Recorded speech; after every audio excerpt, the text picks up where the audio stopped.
Kerala Blasters Indian super ലീഗിൽ കളിക്കുകയോ ഇല്ലയോ എന്നുള്ള സംശയവാശങ്കയൊക്കെ തീർന്നു. വരാൻ പോകുന്ന സീസണിൽ കേരള ബ്ലാസ്റ്റേഴ്സ് പുതിയ ഉടമകളുടെ കീഴിൽ തന്നെ ഇന്ത്യൻ സൂപ്പർ ലീഗിൽ പങ്കെടുക്കുമെന്ന് എല്ലാവർക്കും അറിയാം.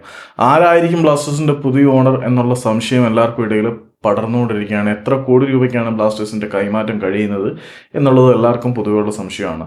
നിലവിൽ പുറത്തേക്ക് വരുന്ന റിപ്പോർട്ടുകൾ പരിശോധിച്ച് നോക്കുകയാണെങ്കിൽ ലുലു ഗ്രൂപ്പിന്റെ ചെയർമാനായിട്ടുള്ള യൂസഫ് അലിയുടെ മരുമകനായിട്ടുള്ള ഡോക്ടർ ഷംഷീർ വയലിലാണ് കേരള ബ്ലാസ്റ്റേഴ്സിന്റെ ഓഹരികൾ വാങ്ങി അല്ലെങ്കിൽ കേരള ബ്ലാസ്റ്റേഴ്സിനെ ടേക്ക് ഓവർ ചെയ്തു. അദ്ദേഹം ഉൾപ്പെട്ട ഒരു കൺസോഷ്യം 120 കോടിയോളം തുക മുടക്കിയാണ് ബ്ലാസ്റ്റേഴ്സിനെ പർച്ചേസ് ചെയ്തത് എന്നാണ് അറിയുന്നത്. 120 കോടി തുകയ്ക്ക് പുറമെ ക്ലബിന്റെ ബാധ്യതകൾ കൂടി ഷംഷീർ ഏറ്റെടുക്കുന്നു എന്ന റിപ്പോർട്ടുകൾ പുറത്തേക്ക് വരുന്നുണ്ട്. ഈ ഒരു റിപ്പോർട്ട് വ്യാപകമായിട്ട് പ്രചരിക്കുന്നുണ്ടെങ്കിൽ പോലും മറ്റൊരു വിദേശ മലയാളിയുടെ ഇടപെടൽ ഞാൻ ഇപ്പോഴും മണക്കുന്നുണ്ട്. അതെന്തെങ്കിലും ആയിക്കോട്ടെ.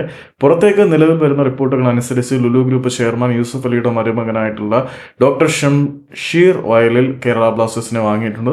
120 കോടി രൂപയ്ക്കാണ് അദ്ദേഹം കേരള ബ്ലാസ്റ്റേഴ്സിന്റെ പർച്ചേസ് നടത്തിയത് എന്ന് റിപ്പോർട്ടുകൾ പുറത്തേക്ക് വരുന്നുണ്ട്. അതിന്റെ ട്രാൻസാക്ഷൻ എല്ലാം പൂർത്തിയായ ശേഷം ഒഫീഷ്യൽ ഡിക്ലറേഷൻ ഉണ്ടാകും എന്നും പല മാധ്യമങ്ങളിൽ നിന്നും റിപ്പോർട്ടുണ്ട്. നേരത്തെ കേരള ബ്ലാസ്റ്റേഴ്സിന് വേണ്ടി മാഗ്നം കൺസോർഷ്യം 150 കോടി രൂപയും ബാധ്യതകൾ ഏറ്റെടുക്കണം എന്നൊക്കെയായിരുന്നു പറഞ്ഞുകൊണ്ടിരുന്നത്. ഇപ്പോൾ എന്തായാലും 120 കോടി രൂപയും മറ്റ് ബാധ്യതകളും ഇവർ ഏറ്റെടുക്കാൻ തയ്യാറായിട്ടുണ്ട് എന്നാണ് പുറത്തേക്ക് വരുന്ന റിപ്പോർട്ടുകൾ മാത്രമാണ്. ഒഫീഷ്യൽ വന്നതിന് ശേഷമേ നമുക്ക് എന്തെങ്കിലും വിശ്വസിക്കാൻ പറ്റത്തുള്ളൂ. അപ്പം നിങ്ങൾ ഇതുവരെ തന്ന പിന്തുണയ്ക്ക് നന്ദി.